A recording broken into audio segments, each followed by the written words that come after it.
Search करें अवामी news. मुल्क भर की ताज़ा तरीन खबरों से बाखबर रहने के लिए सब्सक्राइब करें हमारे चैनल को और बेल आइकन ज़रूर दबाएं।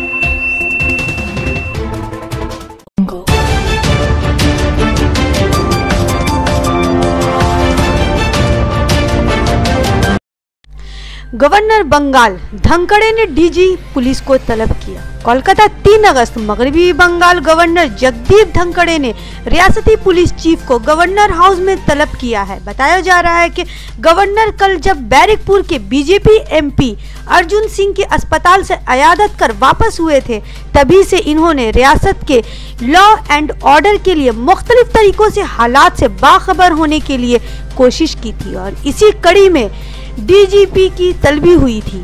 साथ ही कहा जा रहा है कि गवर्नर मौसूफ खासकर नॉर्थ 24 परगना की सूरत हाल पर पुलिस की अब तक की कार्रवाई और आगे किस तरह से सूरत हाल काबू में रहे, इस पर बात तवज्जो देने पर जोर देने वाले हैं।